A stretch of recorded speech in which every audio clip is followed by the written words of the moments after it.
সচিবালয়ে গতকাল রাতেই কিন্তু অগ্নিকাণ্ডর ঘটনা ঘটে, অর্থাৎ বেশ কয়েকটি মন্ত্রণালয়ের ফ্লোরে ৩টি ফ্লোরের আগুন লেগেছে বলে এখানকার কর্মকর্তারা আমাদেরকে জানিয়েছেন। এবং সেই সাথে সকাল থেকেই যারা এই এলাকায় কর্ম করে থাকেন, অর্থাৎ সচিবালয়ে কর্ম করে থাকেন, তারা এসে কিন্তু সকালে তাদের অফিস মুখে, অর্থাৎ অফিসে যাওয়ার যে একটা প্রক্রিয়া রয়েছে সেই অফিসে কিন্তু তারা ঢুকতে পারেনি।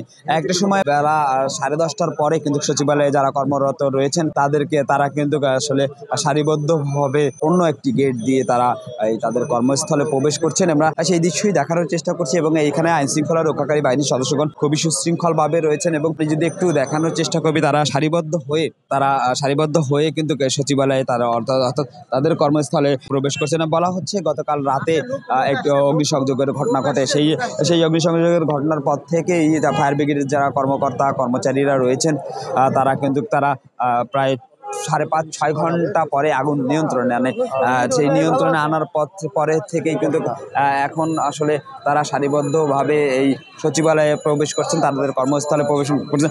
আমরা কয়েকজনকার সাথে কথা বলছি, তারা বলছেন যে আসলে কে বা কারা তারা এই ভবনটিতে আগুন লাগিয়েছে সেটি সুনির্দিষ্ট করে কেউই বলতে পারেনি। এবং আইন শৃঙ্খলা রক্ষাকারী বাহিনীর পক্ষ থেকে বলা হচ্ছে যে যারাই এই ঘটনার সাথে জড়িত তাদেরকে আইনের আওতায় নিয়ে এসে কঠিন শাস্তির মুখোমুখি করা হবে।